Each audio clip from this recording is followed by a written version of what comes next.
Mayong hapon sa tanan nga mga viewers and followers. Salamat kayo sa inyong suporta no aning channel.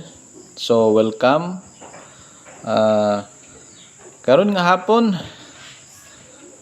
gusto kong ubanan ko ninyo sa tuon kabahin sa Biblia diin naghisgot kini nga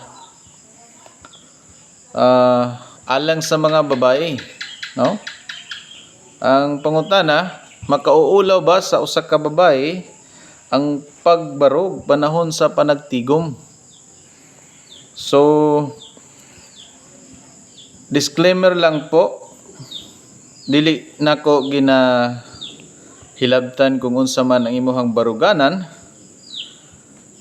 Gusto lang nako nga explain kung unsa ang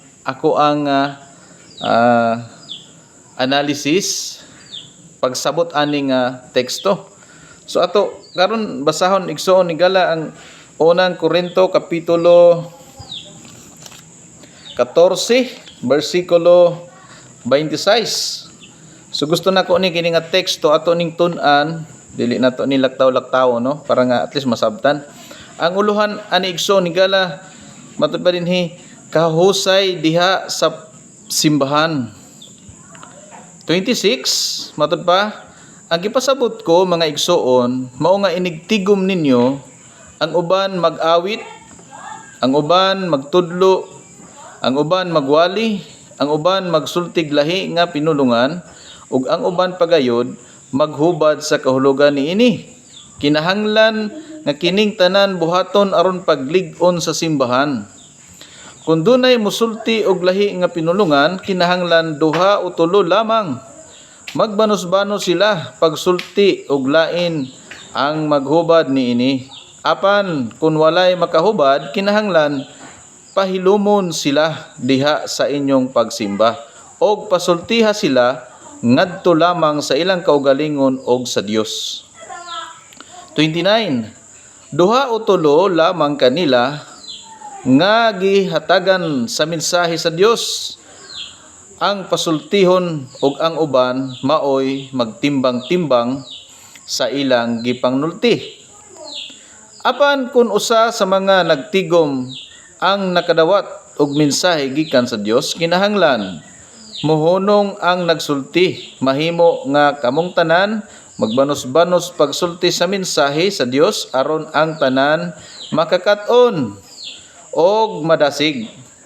Ang hiya sa pagsulti sa mensahe sa Dios kinahanglan ubos sa pagpugong sa nagsulti, kay ang Dios dili Dios sa kinaguliyang kundi Dios sa kalinaw. Og sama sa tanang mga simbahan sa katawhan sa Dios, ang mga babayi kinahanglan maghilom sa panahon sa pagsimba. Ayaw sila pasultiha sumala sa giingon sa balaod sa mga Hudyo. Kinahanglan dili sila mangulo. Kung buot sila masayod sa usa ka butang, kinahanglan mangutana sila sa ilang bana didto sa ilang Pinoy-anan. Makauulaw sa usa ka babayi ang pagsulti sa panahon sa pagtigom sa simbahan. Naghuna-huna ba kamo nga nagikan kaninyo ang pulong sa Dios? O kamo rabay nakadawat niini? Kung may naghuna-huna nga siya mensahero sa Dios o may hiya sa espirituhanon, kinahanglan ilhon niya nga ang gisulat ko kaninyo sugo sa Ginoo. Apan kung dili siya magtagad niini, ayaw siyag tagda. Busa, mga igsoon, paninguhaan ninyo ang pagsulti sa mensahe sa Dios, apan ayaw pugni ang pagsultig lahi nga pinulungan. Kinahanglan ang tanan buhaton ninyo sa husto ug sa mahusay nga paagi. Okay, mga kaigsuonan, atong balikan ang bersikulo 34, no? Nga ang babayi ginahanglan maghilom sa panahon sa pagsimba. Ayaw sila pasultiha sumala sa giingon sa balaod sa mga Hudyo. Kinahanglan dili sila mangulo. Okay? Una, atong tandaan igsoon higala, balaod ni sa mga Hudiyo, which is dili ni apil diha sa sugo ni Moises sa napulo ka sugo, no? Bisag basahon nimo napulo ka sugo, wala ni kini gihimo ni siya nga pamalaod sa mga Hudiyo. So kung atong sabton iya sa mga Hudyo ni, no, nga balaod. Now ang pangutana, unsa man day ang relihiyon sa mga Hudiyo? Hantod karon gitawag igsoon higala og Judaismo ang ilang relihiyon, which is wala sila nagtuo kang Kristo. Kunin mong tanawon ang mga pagtulunan sa mga Hudiyo, which is Judaism, anday Kristo. Tungod ka wala na dawata si Kristo.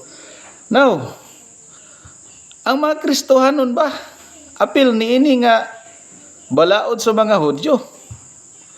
Lahi ang pagtulunan sa mga Hudyo, lahi pod ang pagtulunan nato nga mga Kristiyano. So nganong makig-apil man ta ani, for me ha, para nako, dili ta under ani nga balaod sa mga Hudyo kaysa ilahar ni sa ilahang pagka-Judaismo, which is ang mga Kristohanon, lahi ang balaod sa mga Kristohanon sa pagsimba, no?